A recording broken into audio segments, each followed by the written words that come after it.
Welcome to all. मैं अंजलि आप सबका फिर से वेलकम करती हूँ एक न्यू सेशन में। आज के सेशन में हम पढ़ेंगे व्यंजन संधि के नियम। हम 4 क्लासेस में हम व्यंजन संधि के 4 नियम पढ़ चुके हैं। आज हम पढ़ेंगे व्यंजन संधि का 5वां नियम जो कि है चय आगम संधि। तो क्या है ये 5वां नियम, चलिए समझते हैं। देखिए, इस नियम का जो 5वां नियम है, इस नियम का नाम है चय आगम संधि। ये क्या कहता है कि स्वर के बाद छय आ जाए तो स्वर और छय के बीच में चय वर्ण का क्या हो जाता है, आगम हो जाता है। चय वर्ण का आगम होने के कारण इसे क्या कहा जाता है, चय आगम संधि कहा जाता है।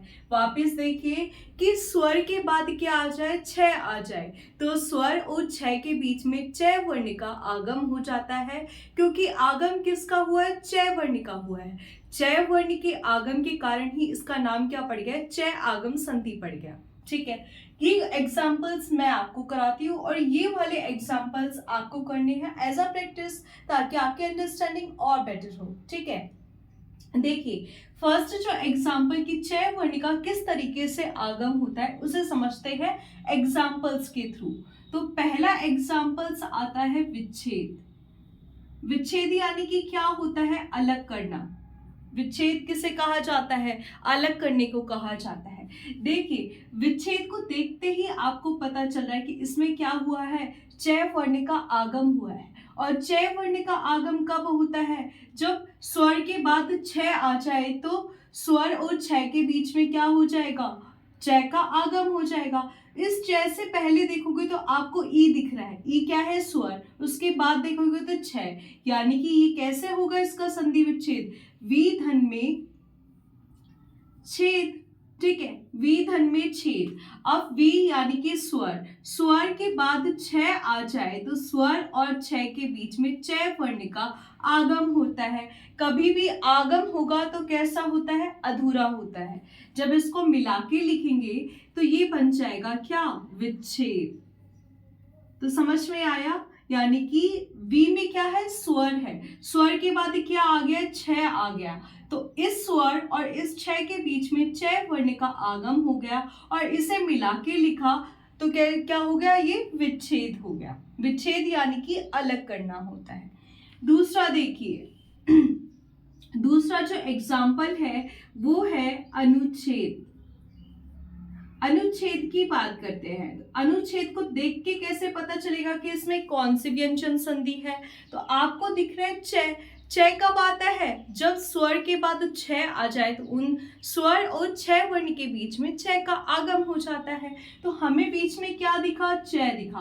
तो चय देख के हमें पता चला इसमें चय का आगम हो रहा है, और आगम हमेशा कैसा होता है, अधूरा होता है। और दूसरा देख के ये पता चला कि चय के बाद क्या आ रहा है, स्वर आ रहा है, और चय के बाद क्या आ रहा है, चय से पहले तो स्वर आ रहा है और चय के बाद छय आ रहा है। तो इस स्वर और इस छय के बीच में क्या हुआ, इस चय का आगम हुआ। जब अनुच्छेद का हम संधि विच्छेद करेंगे तो क्या बनेगा, ये बन जाएगा अनु धन में छेद। ठीक है, अनु में क्या है, स्वर है, स्वर के बाद क्या है, छय है। तो इस स्वर और इस छय के बीच में चय का आगम हो जाएगा और इसको मिला के लिखेंगे तो ये क्या हो जाएगा, अनुच्छेद। अनुच्छेद क्या होता है, आर्टिकल, जो कि हमारे संविधान में होते हैं। ठीक है, अनुच्छेद यानी कि आर्टिकल्स। ठीक है, आपको समझ में आया। तो ये था अपना पहला पढ़ा अपन ने विच्छेद, दूसरा पढ़ा अनुच्छेद। अब हम चलेंगे तीसरे एग्जाम्पल पे जो कि है प्रतिच्छाया। तो देखिए प्रतिच्छाया की बात करते हैं। प्रतिच्छाया जो होता है, प्रतिच्छाया क्या होता है, प्रतिच्छाया में अपन ने क्या देखा, इस चय का आगम देखा। जब इसका संधि विच्छेद किया तो ये हो जाएगा प्रति धन में छाया, प्रति धन में छाया। और प्रति तय में क्या है, स्वर के बाद छय आ गया, स्वर के बाद छय आ गया तो इस स्वर और इस छय के बीच में क्या हो जाएगा, चय का आगम हो जाएगा। और आगम हमेशा कैसा होता है, अधूरा। जब इसे मिला के लिखेंगे तो ये हो जाएगा प्रतिच्छाया। प्रतिच्छाया किसे कहा जाता है, छाया यानी कि छाया, प्रतिच्छाया यानी कि उसकी भी छाया की भी छाया क्या कहलाएगा, प्रतिच्छाया कहलाएगा। ठीक है, तो ये समझ में आया, तो ये क्या हो जाएगा, प्रतिष्ठाया। ठीक है, समझ में आ रहा है ना। अब फोर्थ एग्जाम्पल में या अपने नेक्स्ट एग्जाम्पल में चलेंगे तो वो आएगा तरुश्छाया। तो क्या होता है तरुश्छाया, उसे समझते हैं। देखिए फोर्थ जो एग्जाम्पल है हमारा वो कौन सा है, तरुश्छाया है। इसे तरुश्छाया को देख के आपको पता चल रहा है कि इसमें कौन सी व्यंजन संधि है, क्योंकि इसमें अपन को देखने के लिए आप हमको मिल रहा है कि इसमें च का आगम हुआ है, और च से पहले क्या आ रहा है, उ आ रहा है, यानी कि स्वर आ रहा है, और च के बाद क्या आ रहा है, छ आ रहा है। और ये नियम ही कहता है कि स्वर के बाद क्या आ जाए, छ आ जाए, तो स्वर और छ के बीच में किसका आगम होगा, च का आगम होगा। ठीक है, तो तरुश्छाया का संधि विच्छेद क्या हो जाएगा, तरु धन में छाया।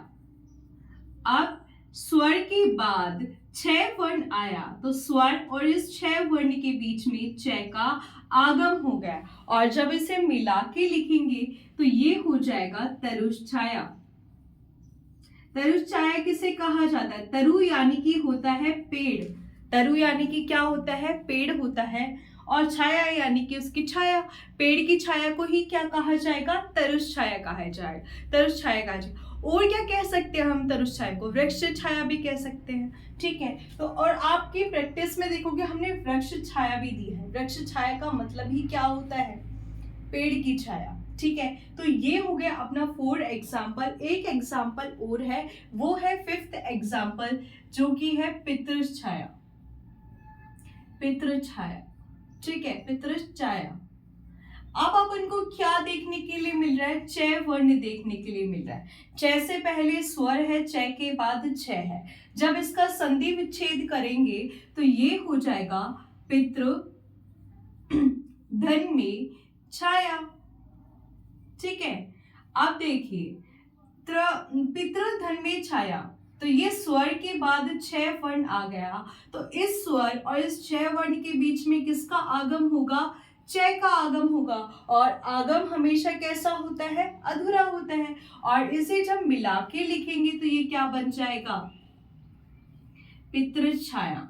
पितृछाया क्या कहा जाता है, पितृ यानी कि होता है पिता, पिता का जो आपका छाया है ना, कि आपके ऊपर कौन है, आपके पिता का साया है या छाया है, उसे ही हम क्या कहते हैं, पितृछाया। इस तरीके से माता का होगा तो वो क्या कहलाएगा, मातृछाया कहलाएगा।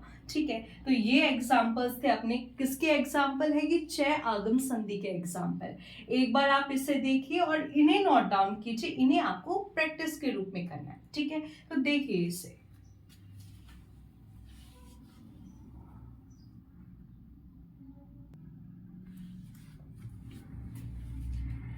तो देखिए 5th नियम था अपना, कौन सा 5th नियम अपना कौन सा था, उसको अपन ने कंप्लीट किया। आपको याद होना चाहिए कि आपने च आगम हमारा 5वां नियम था, जिसे हमने अभी पढ़ा। अब हम चलते हैं 6th नियम पे, जो कि है निर्णय की संधि। तो निर्णय की संधि क्या होता है ये हम समझेंगे अब। ठीक है, तो देखिए निर्णय की संधि की बात करते हैं। निर्णय की संधि क्या होता है कि री रे या श के बाद न आ जाए तो इस न का क्या हो जाएगा, न हो जाता है। वापिस देखो, री रे या श के बाद न आ जाए तो इस न का क्या हो जाएगा, न हो जाएगा, क्योंकि इसका न रूप होता है, इसी वजह से इसका नाम क्या पड़ गया, इस नियम का निर्णय की संधि हो गया। अब देखिए जब संधि अपन क्या करते हैं, तो प्रथम शब्द का तो अंतिम वर्ण और दूसरे शब्द का प्रथम वर्ण। संधि किसे कहते हैं कि प्रथम शब्द का तो अंतिम वर्ण, दूसरे शब्द का प्रथम वर्ण मिलकर उच्चारण और लेखन में परिवर्तन कर दे। ठीक है, लेकिन इसमें क्या है कि इसमें ये नहीं है कि ये प्रथम स्थान पे हो या ये अंतिम स्थान पे हो या ये प्रथम स्थान पे हो।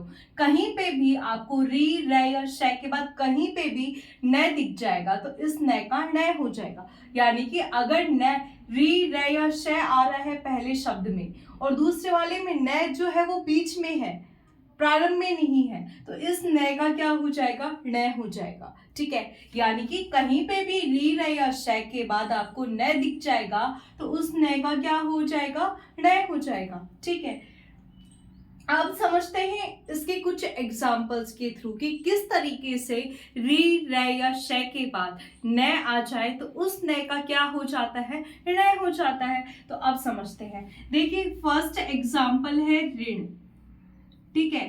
फर्स्ट एग्जाम्पल क्या है, ऋण है। तो ये कैसे बना होगा, ऋण। ऋण बना है री धन में न, और इस री के बाद रे के बाद आपको न दिख गया, तो इस न का क्या हो गया, ऋण हो गया। और जब इसको मिला के लिखेंगे तो ये हो जाएगा ऋण। ऋण किसे कहते हैं, जो कर्जा हुआ या उधार होता है उसको ऋण कहते हैं, ठीक है। यानी कि ऋण में देखा हमने कि ऋण किसका होता है, ये ऋण जो होता है वो न का होता है। तो ये मिलकर बना री धन में न, इस न का क्या हो गया, अणय हो गया। इससे मिलकर ये क्या हो गया, ऋण हो गया।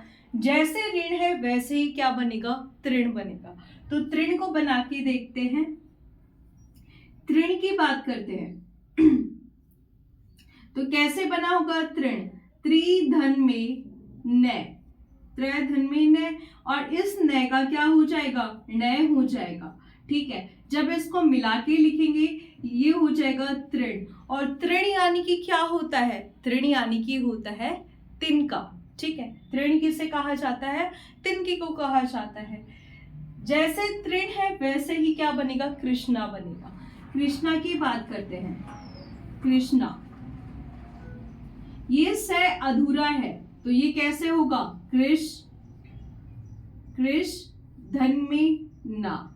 री रे या शय के बाद आपको न दिख जाएगा तो इस न का क्या हो जाएगा, न हो जाएगा। और इसे मिला के लिखेंगे तो ये क्या हो जाएगा, कृष्णा हो जाएगा, ठीक है। आया समझ में? अब यहां तक समझ में आ रहा है ना, अच्छे से, कोई दिक्कत तो नहीं है ना। सिंपल सा है कि री रे या शय, आपको री रे या शय के बाद आपको कहीं पे भी री रे शय कहीं पे भी दिख जाए, उसके बाद आपको न दिख जाए तो इस न का क्या हो जाएगा, न हो जाएगा। बहुत सिंपल है। इसके एग्जाम्पल्स को समझोगे ना तो आपको देखते ही पता चल जाएगा कि न आ जा रहा है, निर्णय आ रहा है, न आ रहा है, न ना ण आ रहा है। तो इस ण का क्या हो रहा है, ण किसका बनता है, न का ही क्या हो रहा है, ण हो रहा है। लेकिन कब होता है न का ण, जब री रे या शय के बाद न आ जाए। यानी कि अब न का ण जब भी होगा जब इससे पहले अपन को क्या दिखेगा, री रे या शय दिखेगा। तो री रे या शय के बाद न आ जाए तो उस न का क्या हो जाता है, ण हो जाता है, ठीक है। यहाँ तक समझ में आया। और फोर्थ एग्जाम्पल आता है इसका, वो आता है प्रमाण।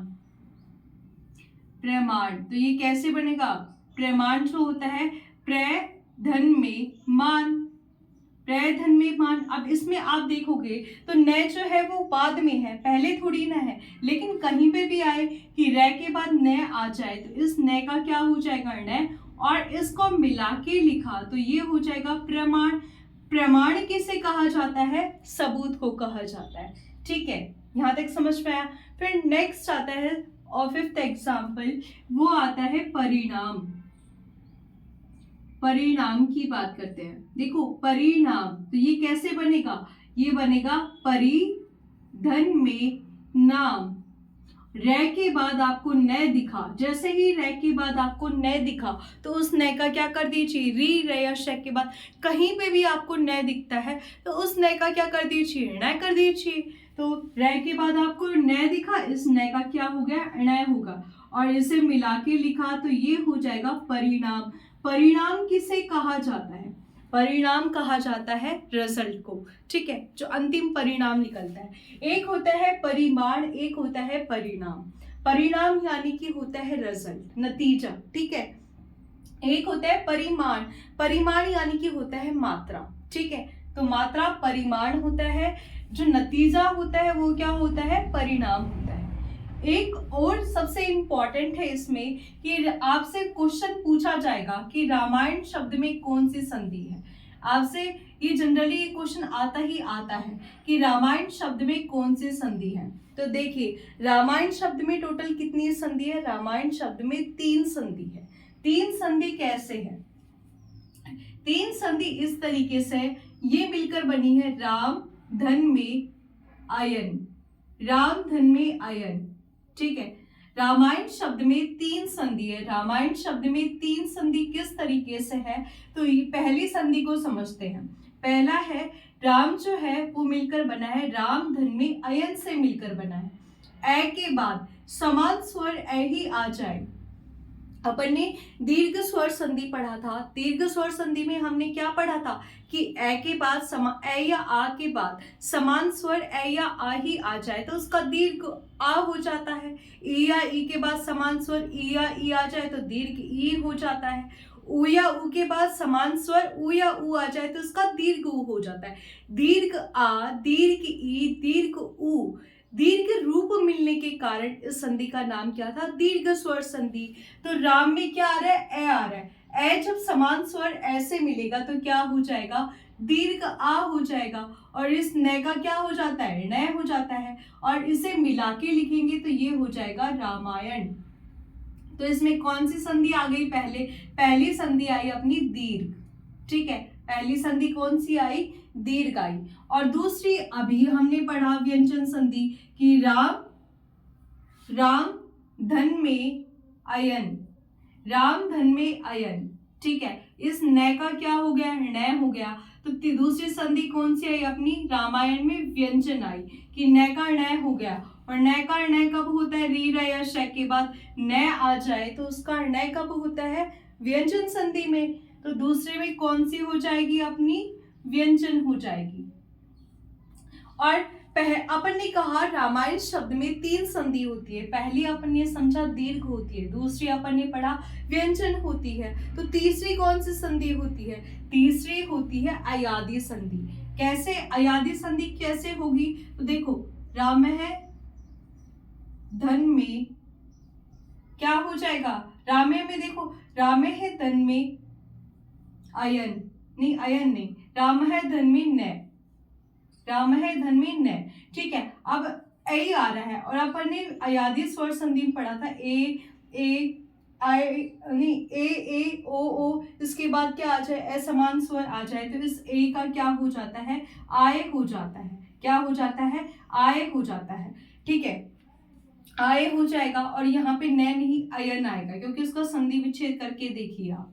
ठीक है, तो इसको मिला के लिखेंगे। वापस देखो, अयादी को वापस देखो इसमें समझ सकते हैं रामायण में अयादी कैसे हुआ।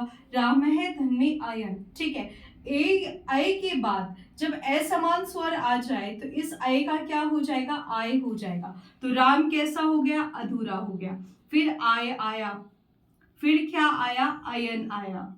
और इसे हम मिला के लिखेंगे तो ये मैं पूरा हो गया, ये पूरा हो गया और इस निर्णय नय का क्या हो जाएगा? अणय हो जाएगा। और इसको मिला के लिखेंगे तो ये हो जाएगा रामायण। तो कौन सी संधि हो जाएगी? ये अयादी हो जाएगी। तो रामायण शब्द में पूछा जाए, ये विशेष नोट लिख लीजिए, नोट लगा के लिख लीजिए कि रामायण शब्द में 3 संधि होती है। कौन कौन सी? दीर्घ, व्यंजन और अयादी। दीर्घ, व्यंजन और कौन सी होती है? अयादी होती है। लेकिन कभी भी आपको अयादी को प्राथमिकता में नहीं रखना। क्यों नहीं रखना अयादी को प्राथमिकता में? क्योंकि अयादी जो होती है वो रूढ़ शब्दों पे आधारित होती है। पहली प्राथमिकता आप किसे दोगे? दीर्घ को देंगे। अगर आपसे पूछा जाए कि रामायण शब्द में कौन सी संधि है और ऑप्शन में ये तीनों है तो पहली प्राथमिकता आप दोगे दीर्घ को। अगर दीर्घ नहीं हुआ तो आप व्यंजन को देंगे और व्यंजन या दीर्घ दोनों ही नहीं हुआ तो आप अयादी को दे सकते हैं। ठीक है, लेकिन अयादी को हमें कभी भी प्राथमिकता में नहीं रखना क्योंकि अयादी किस पे होती है? रूढ़ शब्दों पे आधारित होती है। तो ये था अपना कौन सा? णय की संधि। आई होप कि आपको णय की संधि अच्छे से समझ में आई। एक बार इसे अच्छे से देख लीजिए और इसको मैं वापस इसको समझाती हूँ रामायण में क्या हुआ। ठीक है, क्योंकि ये क्वेश्चन है ना बहुत इंपॉर्टेंट है। ये सारी अगर रामायण में आपसे पूछा गया कितनी संधि है तो आपको इसका अच्छे से समझ में आना चाहिए, उसके आधार पे ही तो आप इसका जवाब दे पाओगे ना। तो इसको हम वापस समझेंगे, पहले आप इसको अच्छे से देख लीजिए।